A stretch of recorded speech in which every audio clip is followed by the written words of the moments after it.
Hey there, this video comes from the PigCake Magic Academy. The reason I'm putting it here is to hopefully entice you to join. Some people think that I'm idiotic for putting out the entire content here for you to watch, but you get access to over 1,200 videos, I believe 1,300 at this point if you join. So go ahead, you can look at the link in the description section below and see the type of content that I'm putting out on the Academy. So make sure to check it out after you watch the video. So on today's Card Academy lesson, we're going to be going over a solution to a problem that I'm sure has happened to all of us at some point. I don't know how many times it's happened in performance when you have a participant select a card and you have them return the card back to the deck and you offer them half the deck. Now at this point they go, no, I want to put it in myself. Oftentimes this leads to some sort of weird convoluted handling. But today what I thought I'd share with you guys is a very clean solution that if you get to that position, you can perform and still get the card under your complete control. Now the problem I've noticed lies when you spread through the deck and you offer the participant to return the card back in the deck at a location where you chose. There's a couple different ways to go around this. One of the first ways is by offering the participant a chance to pick the place. So instead of you spreading down, you go, do me a favor, I'm just going to run through the cards like this. Just call stop anywhere you want. Right there, great. So do me a favor, place your card right back there, and we'll just leave it there or somewhere around the middle. Now, in giving the participants this arbitrary decision, now they feel like they've chosen where that card goes in the middle. Another solution is to not offer up the participant to place a deck at a certain position, but to actually allow them to put it anywhere they want in the spread. Now, an interesting thing is that no matter where they put their card back in the deck, you're going to be able to still control it, because as long as you could get to it with your fingers and touch it, you're going to be able to hold it in place and procure a pinky break, or even call it directly to the bottom of the deck. Let me show you what I mean. So in this case, we're going to take a card like the King of Diamonds, we're going to put it here,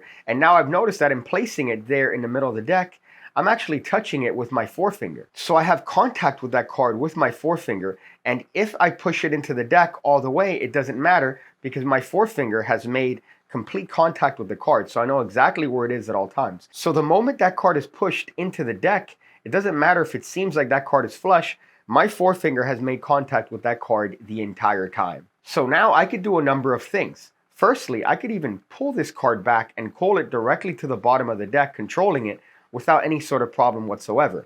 Another thing that I could do is just by that contact alone, square up the cards and procure a little pinky break right there below it. Now, I've talked about a similar control with the cards spread on the table, but in the hands it's the exact same thing. So once again, you could offer the participants a spread of cards and have them place their card anywhere they want.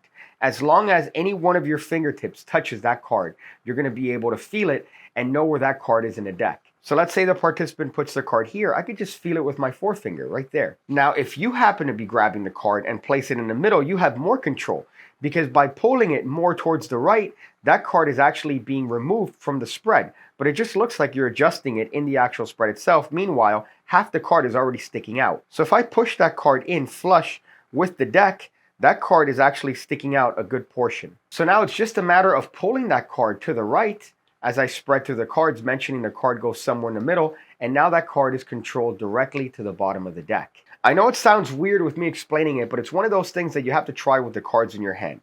So you just take a card, you put it somewhere in the deck, and you're going to notice that one of your fingers is going to come in contact with that card. Whatever finger comes in contact, just keep in mind that feeling. And if the card gets pushed all the way, it doesn't matter because my finger is still contacting the card. So now it's just an easy matter of squaring up the cards and procuring a break, and now I have control over the card. Another thing to avoid is having the participants place the card in what is a relatively squared pack, because this gives them the opportunity to take the card and push it somewhere inside of this squared packet. Whereas if we give the participant the option to put the card in anywhere in the spread, because of the wideness of the spread, we're going to be able to touch the card with our finger and obtain control over the actual selected card. It looks more chaotic and like you don't have individual control over where they put the card in the deck. Meanwhile, you actually feel the card and you could obtain a pinky break or directly call it to the bottom. So you could combine both methods here that I've talked about and have the participant place the card, leave it sticking out, and now in just adjusting the card slightly, we're pulling it to the right, so now that card is jutting out even more. The participants, of course, don't see this because to them, that card just looks like it's being lost in the spread.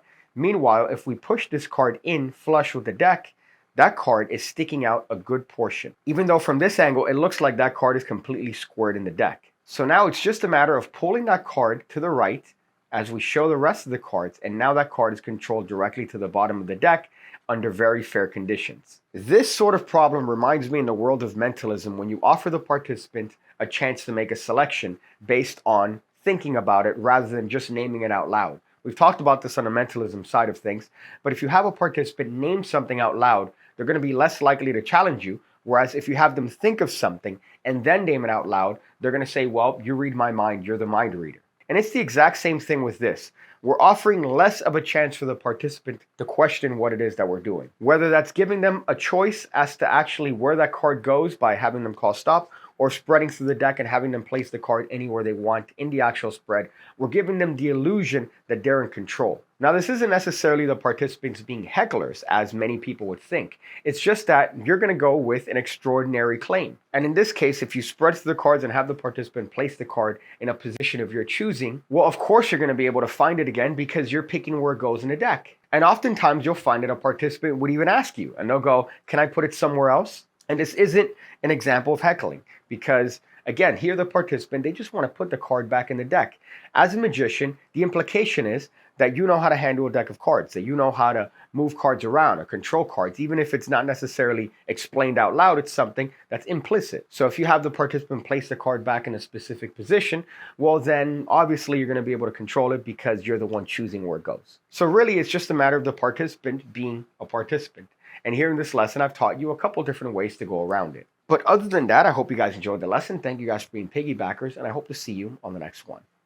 I see you again, when I see you again, when I see you again, when I see you again, when I see you again, when I see you again.